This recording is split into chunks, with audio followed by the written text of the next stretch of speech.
Olá, o meu nome é Tiago Gonçalves e dou-lhe as boas-vindas ao 2 de Conversa, o podcast da Liga Portuguesa contra o Cancro. Aqui falamos sobre cancro de forma leve, direta e passando por todas as fases, desde o diagnóstico ao recomeço. E o episódio de hoje é particularmente importante. Repare bem, cancro e a rede de apoio. O impacto na família e amigos. E sabemos que muitas vezes este impacto é desafiante e por isso temos de aprender a geri-lo da melhor forma. Tenho já comigo as duas convidadas de hoje, Rita Stock, que muitos recordam como apresentadora e atriz, isto tanto na SIC como na TVI. Rita, muito obrigado pela sua presença. Por estar aqui. Muito obrigado. E também Catarina Ramos, psicóloga e investigadora. Obrigado, Catarina. Obrigada. Vamos a isto? Vamos. Rita, começo por si porque de facto tem feito nos últimos tempos uma partilha muito aberta nas redes sociais de um episódio pelo qual está a passar. Foi diagnosticada com linfoma recentemente e começo por lhe perguntar que impacto é que esta notícia teve junto daqueles que lhe são aliás mais próximos, da sua família e dos seus amigos. Confesso que a forma como tive conhecimento não foi a melhor, porque foi por e-mail. Eu acho que uma notícia destas nunca deve ser comunicada desta forma. Acho que tem que ser através de um telefonema. Acho que tem que haver uma maior sensibilidade mais próximo dos profissionais. E sinceramente fiquei, eu e o meu marido estávamos na altura, os dois íamos começar a ver um filme, lembro perfeitamente, foi por volta das 10 da noite. E quando li, dizia logo lá, linfoma ou timoma. Pronto, foi uma coisa que nos alertou bastante, não é? E depois dizia a dimensão, percebemos que era uma coisa grave logo. E como é que o marido reagiu a essa notícia? Eu diria que o meu marido, se não fosse piloto, ele seria médico. Porque a partir do momento em que leu aquele relatório, ele disse, eu tenho que saber que caminho é que vou seguir. Portanto, se isso é linfoma ou é um timoma, ainda não há certeza, eu vou ver tudo sobre as duas coisas. Muito bem. E foi o que ele fez. Eu acho que ele realmente parece que leu tudo o que poderia existir sobre os dois casos. E no que diz respeito aos seus amigos, familiares, como é que eles processaram esta notícia numa fase inicial? Digo numa fase inicial porque calculo que passemos por vários momentos. Mas ao início como é que foi, Rita? Bom, para já eu acho que foi uma surpresa muito desagradável, porque eu sou uma pessoa que eu como saudavelmente, eu sou uma pessoa que pratico exercício físico quase diário, diria. Portanto, era uma coisa que eu não estava minimamente preparada. Aliás, eu tinha tido uma dor, começou em abril mesmo no peito, não é? Nesta zona mesmo do externo, uma pontada forte. Mas eu não conseguia entender. Eu pensei, bem, será que eu dei um jeito a surfar, qualquer coisa? Só que realmente aquilo foi se tornando cada vez mais insistente, essa dor, e tinha que se tentar perceber o que é que se passava. Mas foi o meu marido que me chateou, peço desculpa pelo termo, mas foi ele que insistiu para eu ir ao médico para saber, fazer exames e ver o que é que se estava a passar, porque começámos a achar estranho, de facto. Mas de facto é importante porque a Rita faz tudo bem, ou seja, tem cuidado com a alimentação, sim, faz exercício físico, portanto isto é relevante para quem nos está a acompanhar, perceber que temos de estar atentos aos sinais de alerta. Temos que fazer a nossa parte, mas também estar atentos. Se essa dor persistir, é mesmo sinal de que alguma coisa não está bem. Claro. Sabe, Rita, quando preparava esta conversa, vi também as partilhas que tem feito nas redes sociais e percebi que há uma onda de amor à sua volta, porque de facto a forma como os portugueses têm reagido a esta notícia tem sido muito interessante. Pergunto-lhe se esta força que tem recebido por parte das pessoas tem sido importante no tratamento. Eu acho que é fundamental. Aliás, o primeiro testemunho que eu deixei, porque isto começou com a minha filha realmente fazer um pequeno vídeo a contar como é que soube a notícia, o desenrolar, pronto, num mini vídeo. E realmente ela partilhou e as pessoas ficaram super curiosas. E de repente foram tantas as mensagens de carinho, de preocupação, de quererem dar-me força, que eu achei que só havia uma forma, que era eu fazer uma mensagem, deixar uma mensagem de agradecimento a todas as pessoas realmente que se preocupam comigo. E que são muitas, Rita. E são muitas, a sério. Eu acho que há aí uma corrente enorme que está-me a emocionar muito. Eu tenho pessoas que vão a Fátima, que dizem que vão pôr uma vela por mim, e eu acho que isto move. Olha, comoveu muito, e isto move multidões, porque tem sido incrível a quantidade de mensagens que eu tenho diariamente para responder. Eu não consigo responder a toda a gente, eu tento, a sério que tento, mas às vezes passa das 100. E eu acho que está a ser muito gratificante, porque eu tinha dito à minha filha, ela sabia perfeitamente disto, foi a primeira pessoa a saber dos meus 3 filhos. O último a saber foi o Tiago, porque ele estava a fazer 2 campeonatos em França e em Espanha e eu quis poupá-lo a isso. E a psicóloga também achou melhor. Claro. Mas o que foi muito importante foi que eu percebi que com a minha força da mente, porque eu acho que sempre fui uma mulher muito positiva, realmente fiquei incrédula como é que isto me estava a acontecer a mim e foi uma surpresa. Não vá dizer que não fiquei um bocadinho revoltada no início, porque até fiquei um bocadinho revoltada. E essa Mas revolta faz parte também, é preciso que se perceba. Faz parte, mas depois pensei, não, mas eu já passei por tanto, muito mais difícil que é passar qualquer coisa de grave com um filho, portanto isto para mim vai ser muito mais fácil lidar com isso. Portanto eu achei que tinha que transmitir essa minha força, essa minha energia que eu tenho e que sempre tive, para ajudar outras pessoas que possam não ter esta energia. Para ser um exemplo, no fundo, não é? Sim. Muito bem, já vamos também retomar aqui esta componente. Catarina, gostava agora que falássemos um bocadinho da importância da rede de apoio. Amigos, familiares, aqueles que rodeiam o doente oncológico. Eu calculo que esta rede possa ter um papel determinante no processo de tratamento. Sim, tem um papel determinante, até porque lá está, quando um doente tem um diagnóstico de doença oncológica, não é? Todas as pessoas à volta muitas vezes também sofrem com este diagnóstico, ou seja,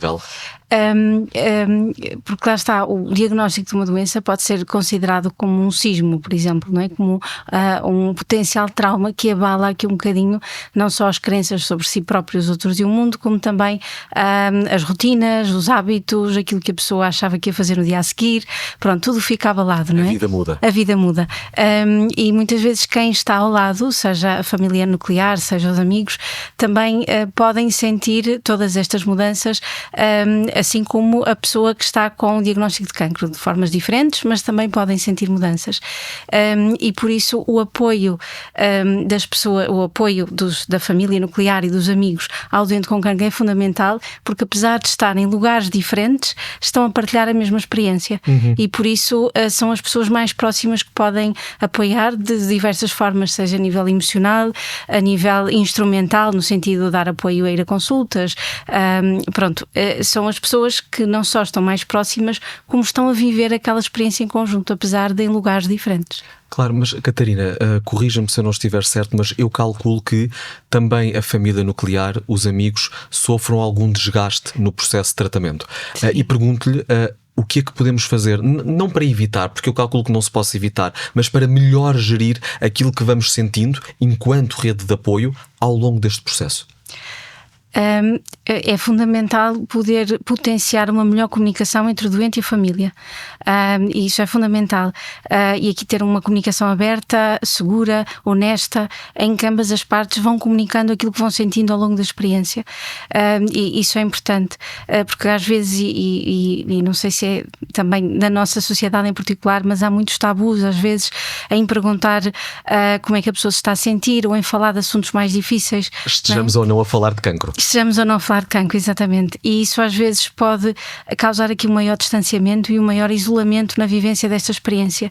E se de facto esta experiência é partilhada, não é? É importante que ela seja vivida em conjunto e que ambas as partes, o doente e a família, possa comunicar de forma assertiva e adequada aquilo que ambas as partes estão a sentir ao longo deste processo. E esse é o primeiro passo para se ajudarem mutuamente, ou seja, que este sistema familiar poder comunicar de uma forma mais honesta e aberta, e isto ajuda a que não passem por esta experiência sozinhos e isolados. Então a comunicação é o primeiro ponto, digamos assim, da forma de gestão deste diagnóstico, certo? Sim, é fundamental, sim. Muito bem. E se tivesse que aqui apresentar 2, 3 estratégias que, vamos supor, quem nos está a acompanhar é um amigo, é um familiar de um doente com cancro, o que é que lhe diria para conseguir gerir aquilo que está a acontecer e para conseguir apoiar emocionalmente quem está ao seu lado, mas ao mesmo tempo não se deixar levar por esse turbilhão de emoções que é natural que exista? Ok. É uma pergunta desafiante, diga lá que não. Eu é que já estou a colocá-la por partes, se me permite. E bem, claro que sim. Mas começando pela primeira parte da questão, como é que o próprio familiar gera as emoções que vai sentindo, ou que dicas ou que estratégias é que pode ter para gerir melhor estas emoções? Lá está, poder o próprio familiar perceber que também está a passar por esta crise ou por este este acontecimento potencialmente traumático e aceitar isso, porque por vezes o familiar foca-se tanto no doente, esquece que ele próprio também está a sentir, que ele próprio também está a sofrer e que estas emoções e este sofrimento também precisa de espaço. E poder perceber, se conseguir, como é que pode dar este espaço, seja através de conversar com um amigo, seja através de apoio psicológico, seja através de grupos de apoio, seja através de alguma atividade de lazer que dê mais conforto e prazer à pessoa, depende. Mas pronto, é importante que o próprio familiar tenha consciência de que as suas emoções também precisam de espaço. Depois, como é que o familiar pode ajudar melhor o doente? Em primeira instância vou reforçar a comunicação, não é? Ter este espaço de escuta ativa, empática, em que ambas as partes conseguem ouvir e escutar, com tempo dentro do possível. Depois poder também respeitar, ou por outras palavras tentar manter um equilíbrio entre a proteção e a autonomia, porque muitas vezes no doente com cancro ou o familiar doente com cancro acaba por super proteger o doente, não é? E poder proteger, mas ao mesmo tempo dar-lhe autonomia. E isto passa por, lá está, indagar, perguntar o que é que precisas, o que é melhor para ti. Exatamente, olha, eu posso fazer isto por ti, ou queres fazer tu, não é? Lá está, haver este canal de comunicação aberto facilita muita coisa. Claro. Depois, por fim, uma última dica que eu daria seria manter atividades prazerosas de lazer, afetivas, em família, porque lá está, o doente é mais que o cancro, não é? E a família também, e por isso poder sempre que possível potenciar estes momentos e naturalizar a vida, não é? Ou seja, integrar o cancro na vida e não integrar a vida no cancro. Certo. Não é? É um bocadinho neste processo. Muito bem, muito obrigado, Catarina. De facto, isso é uma frase que me tocou particularmente: o doente é mais que o cancro. E é mesmo isto, ou seja, de facto é um episódio muito desafiante que está a acontecer, mas há também que perceber que o resto da vida, dentro daquilo que é possível, vai continuar e temos que fazer com que ela continue. E falando precisamente desse aspecto, nunca é demais recordar que a Liga Portuguesa contra o Cancro coloca à sua disposição, que nos está a acompanhar, grupos de apoio e também consultas gratuitas de psico-oncologia. Para isso, basta ligar para a linha Cancro, cujo número é 808-255-255, e será então encaminhado para o núcleo de apoio correspondente e que o vai então a conduzir aqui da melhor forma nesta jornada. Rita, a Catarina disse-nos há pouco que de facto é natural que as pessoas que estão próximas também sintam algum desgaste, algum sintoma, digamos assim, emocional deste apoio. Sente que isso já aconteceu no seu núcleo mais próximo? Sinto, aliás, eu acho que absorvi todas as palavras que a doutora mencionou aqui. Sinto bastante isso. Eu acho que o Francisco, para mim, chegou a uma altura que eu pensei que ele é que estava com esta doença e não eu, porque ele vive tão intensamente, não é? Que eu acho que ele tem um pouco aquilo que a doutora também referiu, ele tenta-me proteger ao máximo, mas esquece de que eu sou uma pessoa, para mim eu continuo a ser a Rita. A Rita está a atravessar uma fase complicada da vida dela, mas que vai ultrapassar, porque este bicho entrou aqui sem me pedir autorização e eu quero mesmo tirar este bicho o quanto antes. E o que eu tenho que perceber é que o meu corpo manda em mim. Se eu achar que estou capaz para continuar a cozinhar e fazer o almoço e fazer as sopas que eu gosto tanto na Bimbi, e se eu gosto de manter a minha rotina de fazer, já não vou ao ginásio, mas faço em casa, pronto, eu estou a fazer, comecei por yoga, achar que Pilates se calhar ia ser mais puxado, mas depois pensei, não, afinal está a ser muito fácil, porque comecei a fazer yoga para iniciantes e eu já fazia um nível avançado, e então eu disse, não. Era para ser uma brincadeira. Não, isto não está a dar, nem sinto nada, vamos cá puxar um bocadinho mais. E estou a fazer pilates, e não estou a fazer pilates para iniciados, já estou a fazer mais avançados e sinto-me lindamente. Pronto, portanto, eu acho que tem que haver essa preocupação, sim, do meu marido comigo, dos meus familiares comigo, mas eles têm que entender que eu continuo a sentir-me bem para fazer muita coisa e desta forma, para mim vai ser muito mais fácil ultrapassar esta fase complicada da minha vida. E portanto, e também esse mindset acho que também ajuda quem está à sua volta a lidar de forma mais positiva e integrada com a doença. Eles conhecem-me bem, sabem que aqui não entra qualquer coisa. Sou muito otimista, força, não é? mesmo. Não, sou mesmo. Catarina, pensava agora, porque acredito que isto possa ser uma realidade, vamos supor que estamos a falar de uma família em que a pessoa que foi diagnosticada com cancro não aceita a ajuda.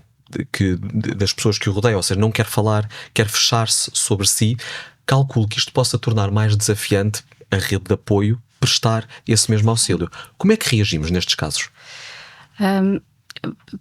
Primeiro, eu penso que é importante naturalizar esses momentos. Não é? Se em determinada altura a pessoa pode querer estar mais isolada, não falar com ninguém, não ver ninguém, tudo bem, não é? Não é necessariamente mau à partida, não é?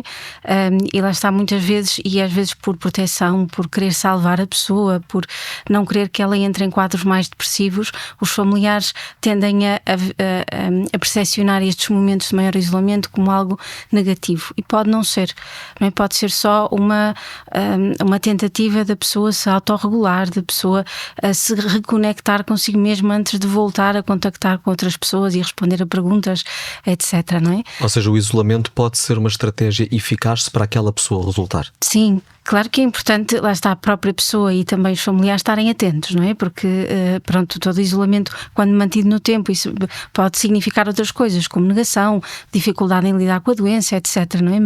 Mas contido no tempo e lá está, e escolhido, não é? Se a pessoa escolher, se fizer sentido, é ok, não é negativo a partida, muito pelo contrário.